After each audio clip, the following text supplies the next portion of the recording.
ये उन बच्चों के लिए मैं कह रहा हूँ जो टेस्ट सीरीज लेने से पहले तो बहुत मतलब कि शोर करते हैं, सर कितने टेस्ट मिलेंगे, कौन कौन से कितने मिलेंगे, और देते एक भी नहीं है। इस लड़के ने एक टेस्ट छोड़ा है, आप सोचिए। और हमारे पास ऐसे कई एग्जाम्पल्स हैं। हमारी टेस्ट ये बच्चों की गलती है, मतलब टेस्ट सीरीज की भी अपनी गलतियां होती हैं। जो लोग टेस्ट सीरीज बना रहे हैं उनकी अलग प्रॉब्लम्स है, वो उस पर मैं आऊँगा। लेकिन सबसे पहले आपकी क्या इश्यूज हैं कि आप लेते तो है test series as a collection, मतलब ये आपकी हॉबी होती है ना, कॉइन कलेक्ट करना है, पोस्ट कार्ड कलेक्ट करने हैं, तो आप टेस्ट सीरीज कलेक्ट करते हैं, लेकिन देते बिल्कुल नहीं है। इस लड़के ने सारी की सारी टेस्ट सीरीज दी, एक टेस्ट सीरीज छोड़ी है, वो भी सीटी की। तो सीटी के लोग टेस्ट इसलिए नहीं देते हैं क्योंकि भाई वो फैक्चुअल टाइप का पेपर है, याद होगा तो क्वेश्चन होगा, नहीं होगा तो उसमें कुछ सोचना तो है नहीं, ठीक है। तो उसने लगभग सारे टेस्ट दे डाले एक टेस्ट छोड़ के, राइट। पेपर कैसे लगे आपको, क्वेश्चन पेपर्स इस साल? सर मतलब टेस्ट सीरीज का या अच्छा सर, मतलब क्वेश्चंस तो एकदम स्टैंडर्ड थे, पूरा गेट रिलेवेंट था, और मतलब सब डिफरेंट टाइप्स के थे। ऐसे कुछ नहीं कि ये क्वेश्चन रिपीटेड हुआ है, ऐसा कुछ नहीं था। और सर लेवल तो बहुत ही अच्छा था, मतलब अगर कोई सही से नहीं पढ़ेगा, उसका अगर कंसेप्चुअल क्लैरिटी नहीं है तो वो सॉल्व नहीं कर पाएगा। ये एक सबसे बड़ा पॉइंट है। मैं बताऊं, मेरे पास बच्चों का फीडबैक क्या आता है, सर आपने टेस्ट सीरीज हार्ड बनाई है, इंजीनियर्स के टेस्ट में मेरे नंबर नहीं आते हैं और इसकी वजह से मैं टेस्ट देता ही नहीं है। तो मैं आप सबको ये बता दूं कि जैसा इन्होंने कहा, देखिए 55 टेस्ट या 55 प्लस टेस्ट हैं, मैं खुद भूल जाता हूं कि हमने इतने टेस्ट बना रखे हैं। और 55 प्लस टेस्ट में रेपिटेशन को अवॉइड करना बहुत बड़ी बात होती है, गेट के क्वेश्चंस को ना डालना बहुत बड़ी बात होती है, और उसके बाद ऐसे क्वेश्चंस को डालना जिससे आपकी कॉन्सेप्चुअल क्लैरिटी बेटर हो।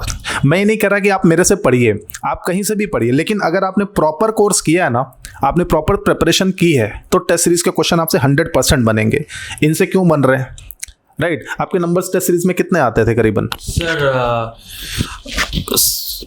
सर मेरा तो सर कुछ टेस्ट ऐसा गया कि थोड़ा बहुत कैलकुलेशन मिस्टेक एरर हो गया, उसमें सर 50-55 रेंज में आ गया। और सर हाँ सर फुल लेंथ का सर मेरा तो सर 70 रेंज में 6-7 थे, और 80 प्लस एक था, और 60 रेंज में वैसे भी 7-8 6-7 ऐसे। लास्ट वाले अगर आप पेपर्स देखोगे कुछ, तो उसमें आई थिंक आप टॉप रैंक्स पर ही रहते थे। हाँ सर, लास्ट जो टेस्ट दिया था मेरा 74 मार्क्स आया था, उसमें रैंक 1 था सर।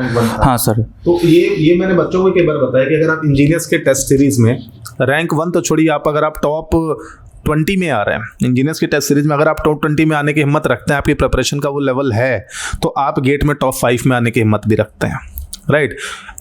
MSQ मिले आपको?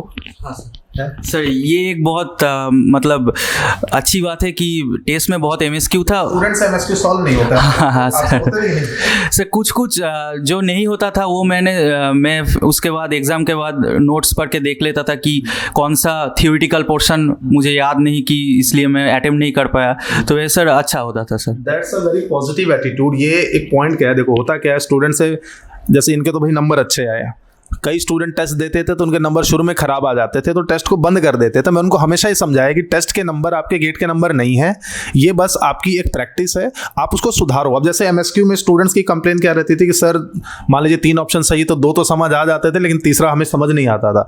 तो भाई इसीलिए तो MSQ बनाया, ताकि वो चीज़ फिर आपकी क्लैरिटी बढ़ जाए उसमें, और उस चीज़ को आप एज अ लर्निंग रखिए। इन्होंने उसको एज अ लर्निंग सीखा। अगर कोई MSQ सॉल्व नहीं हो रहा है, जो थर्ड ऑप्शन इनका गलत हो गया या मान लीजिए एक्स्ट्रा लगा दिया, नहीं लगाया, तो उसको लर्न किया वहाँ से, तो वो आपकी लर्निंग के लिए दिया है, ना कि उससे डिप्रेस हो जाए कि नहीं सर मेरे से तो सॉल्व ही नहीं हो रहा है। और मैं बता रहा हूँ कि अगर आपकी तैयारी है ना, तो आपसे क्वेश्चन सॉल्व होंगे। वो क्वेश्चन बनाए इस तरह से हैं, और मैंने कभी कोई क्वेश्चंस बुक से उठा के या कहीं भी रैंडम या गेट से नहीं बनाया है। ये वो चीज़ें मैं बनाता हूँ जो मैं पढ़ाता हूँ, ठीक है। जो चीज़ें पढ़ाई हैं आपने, जो सब्जेक्ट्स पढ़े हैं, आपको कई चीज़ें जो क्वेश्चंस मिले होंगे, वो उन सब्जेक्ट्स में जो चीज़ें बोलता हूँ मैं उससे भी क्वेश्चंस बना देता हूँ। बिकॉज मेरा ये कभी भी वहाँ पे एम नहीं है कि वो क्वेश्चंस उठ के टेस्ट में आ जाए। मेरा ये एम है कि उसमें जो लर्निंग है वो लर्निंग आपको याद हो जाए बस, राइट। और जो टेस्ट सीरीज की, मतलब आपने कब तक लास्ट टेस्ट कब तक दिए हैं? सर मेरा जनवरी में ख़त्म हो गया था सर। हाँ एंडिंग टाइम भी बहुत परफेक्ट है सर। और एक सर मैंने एक अलग से कॉपी बना था इंजीनियर्स के टेस्ट को एनालाइज करने के लिए, मतलब बहुत बच्चों का क्वेश्चन है सर। एक कॉपी बना था, उसमें वो जो 20 फुल एंड टेस्ट थे, मैंने हर टेस्ट का मार्क्स लिखा था, और इतना कम क्यों हुआ इसलिए वो जो मिस्टेक्स थे वो आइडेंटिफाई किया था।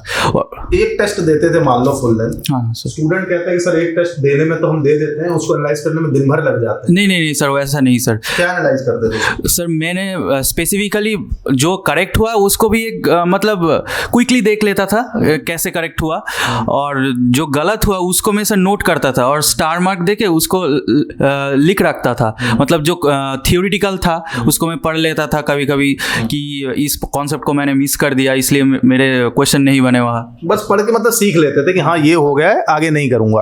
तो ये यही चीज होती है कि गलती हो गई, आगे ध्यान रखूंगा। अगर आप ये एटीट्यूड लाएंगे तो काम हो जाएगा। लेकिन एक चीज मैं इनके बताना चाहूंगा कि ये ऐसा क्यों कर पाए। सारे टेस्ट दे दिया, सभी टेस्ट को एनालाइज कर लिया।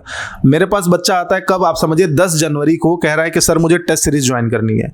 क्या वो बच्चा हर टेस्ट दे पाएगा? सबसे पहले तो हर टेस्ट दे ही नहीं पाएगा। वो तो उसी समय आता है, सर कोई ऐसा पैकेज बता दो जिसमें केवल फुल लेंथ टेस्ट मिलते हो। हमने कहा हम वो वाला काम नहीं करते, 5 टेस्ट 10 टेस्ट एक ही टेस्ट सीरीज है, आप उसको दीजिए, आपको जो टेस्ट देना है दीजिए। अब वो बच्चा जो 10 जनवरी को टेस्ट दे रहा है वो कब टेस्ट देगा और कब उसको एनालाइज करेगा?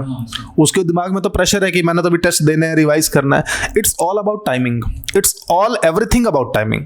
गेट प्रिपरेशन टाइमिंग के ऊपर है, योर स्टार्ट और कब आपके जो प्रिपरेशन है वो एंड हो रहा है। अगर सब कुछ सही है ना तो हर पार्ट आपका सही होगा और फिर डेफिनेटली रैंक आएगी।